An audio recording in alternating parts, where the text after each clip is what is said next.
All right, speaking of the breakdown and destruction of the government piece by piece, this story comes from CBS News. Democratic FEC chair Ellen Weintraub says Trump fired her. She says it's not legal. Cecil, it sounds, from my end of reading this article, not legal. Not legal. It sounds like just doing something because you said you did it. Yeah. This is a strange situation because the council or she's a chair of this particular group of people, but this group of people has to have 3 Democrats and 3 Republicans on it. Currently, they're missing 1 Republican that hasn't been appointed, but he can appoint that person because there's a missing seat. But instead, he wants to fire her. And he can't actually do that. She has to be replaced through a congressional process. There has to be like a whole process to replace her. And she can't just be replaced with like a Republican or someone he chooses. Has to be, like I say, like there's a whole congressional process that has to happen. And this is something that's going to happen, I think, and is happening to a couple of other people. We've seen a couple of other people sort of say, you can't fire me even when he's asked for resignation. It's like, no, you can't. That's not how this works. Like he doesn't know how it works. Because he doesn't care how it works. All he wants is what he wants, and he wants it done as fast as possible. This feels like the term that I've got going in my head as I'm watching all of this stuff happen is he's Jurassic Parking it. He's testing the fences constantly. Oh, yeah. You know, it's like he's just like walking around, testing the perimeter fences constantly to see where there's any weak links or any weak chink in the armor. Because like, what is going to happen is he knows he can't fire these people, right? He knows he's violating the rules when he fires all those inspector generals. Yeah. And so he does it anyway, because then he sits back and he waits and he watches. And then they say, all right, who's going to raise a fuss? And the thing is, if nobody raises a fuss and you did an illegal thing, it doesn't matter anymore. You got away with it. So what's the next thing you're going to get away with? And the next thing you're going to get away with? Now they're talking about, J.D. Vance is proposing a theory that, if the president, if the judiciary says that the president can't do something, but the president earnestly seems to believe that it's within his executive authority, that he's free to ignore the judiciary. Yeah. Which is a theory that says the president is a monarch. That is a monarch. Sure. Yeah. That removes the check and balance process entirely.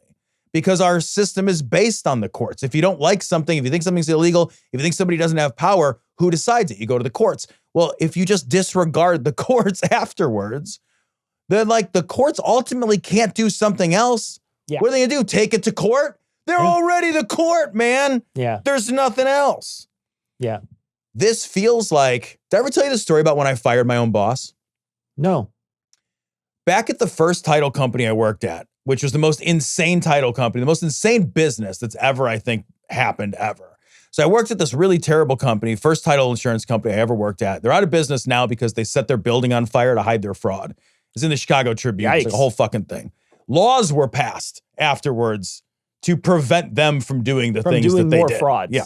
Yeah. So we have whole laws now in Illinois based on their actions. So, but it was a train wreck of a company, and I worked there, and my boss was this guy named Rich, and they wanted to fire Rich. They wanted to get rid of Rich.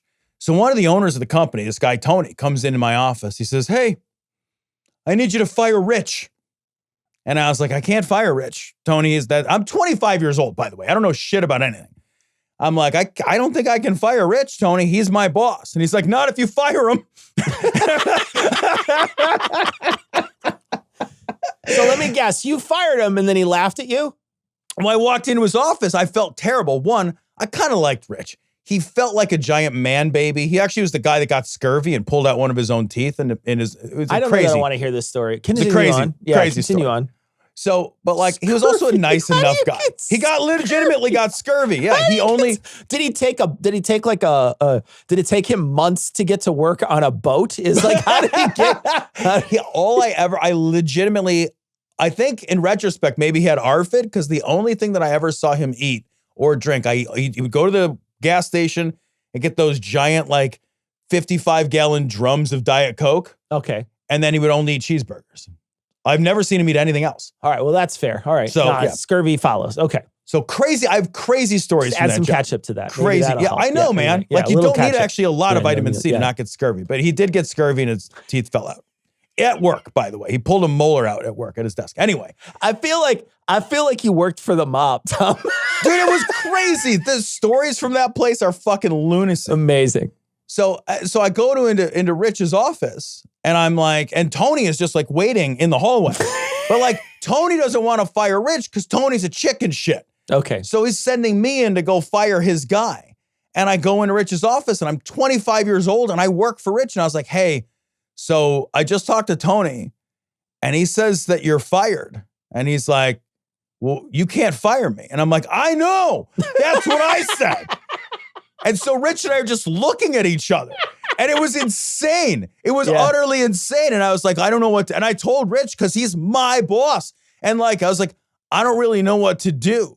And he's like, well, I'm not fired until Tony says I'm fired. And so when I'm like playing telephone, I go out to Tony, I go, he's not fired until you tell him he's fired. He won't let me fire him. It's like how I asked the girl out for prom.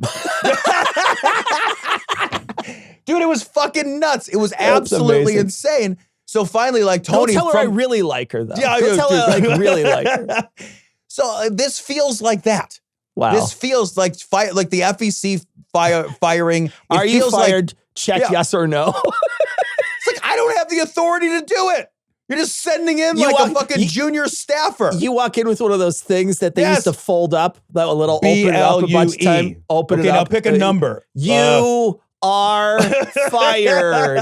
And then you flip it up and it's just another thing that says you're fired. It all says I'm fired. Everything on here says People I'm are listening fired. have no idea what I'm talking about. We used to make these. We used to fold these little things. Do the kids still do them? I don't. Do they? Okay. Well, in any case, back in a long time ago when these were invented, they were like a weird little mouth thing that you would fold with paper, and then you would open it up in different ways when people would say stuff, and then you would count, and then on each little slip you could unfurl it, and there would be a little fortune cookie message in there. Yeah. So that's what I'm trying to explain. What they were hard called. I don't know what they're called. I think they were called like fortune tellers or something like that. I think that's what they're called. My daughter makes them.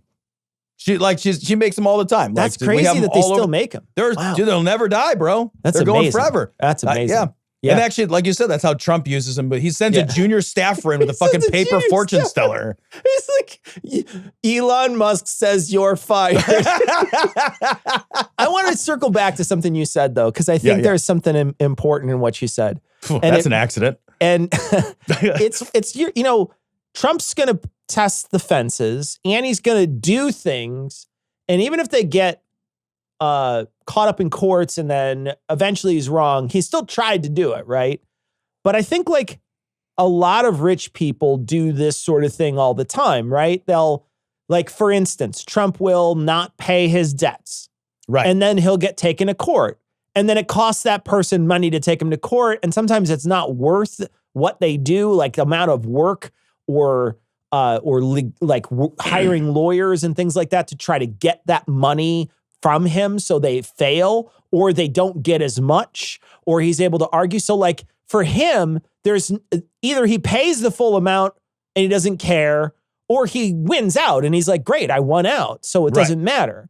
And I think they do this sort of thing all the time, and I think when you're rich, there's just this sort of expectation that you're going to get your way, and a lot of people don't fight you on it, and then that's cool if you win, and if you don't, you still tried to get your way, and that's okay.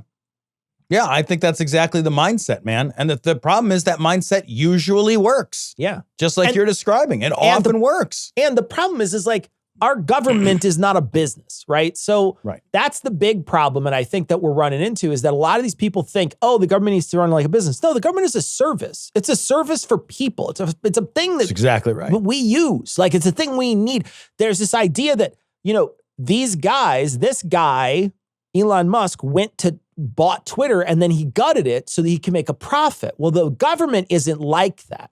We don't need to gut the government so we make a profit. We need to have an equilibrium so that there's all the services that we need when we need those services. And then that money that we put in guarantees that. It's not like that money just somehow comes all back to us. Right. Like when they cut off USAID, do we all get $2 extra on our fucking No. taxes at the end of the year? No, we don't get $2 extra a piece on our taxes. And the same thing's going to happen when they start cutting these other things. Don't presume you're going to somehow see that money. That's cut so that he can give tax cuts to billionaires. That's exactly so they can siphon trillions of dollars off the United States economy. It's never for your benefit. So all these people, these very, in my opinion, people who are on the lower end of the spectrum when it comes economically, they're all cheering this crushing of the government. But these are people who use these services and need these services to exist. These are services. This isn't a business. People need to stop thinking about like a business. Do you have to go in and cut if you're going to make a profit? Sure. Maybe you have to do that, but not in the business, in the government realm. You don't need to do that. We need those services to be up. Wait and give this 4 months and see how bad the government is running after 4 months. See how many people aren't being helped for the things that they had wanted and the things that they had for decades. Those things are going to be gone. And see how bad the government is running, how inefficient the government will be running when we're 4 months into this experiment. Mark my words. It's going to be running 1,000% worse than it is right now. And to your point, your taxes are exactly the same, stupid. You're not getting anything out of it. You don't get anything out of it. To change your effective tax rate, they would have to change the tax code. Yeah. Not just cut out the funding for the Department of Education. Like if you're in the fucking 29% tax bracket or whatever, you're not in a different tax bracket because they cut spending. It doesn't change your tax bracket. You owe the same percentage of your fucking taxes. You get nothing. We will get nothing except for screwed. That's all we will get.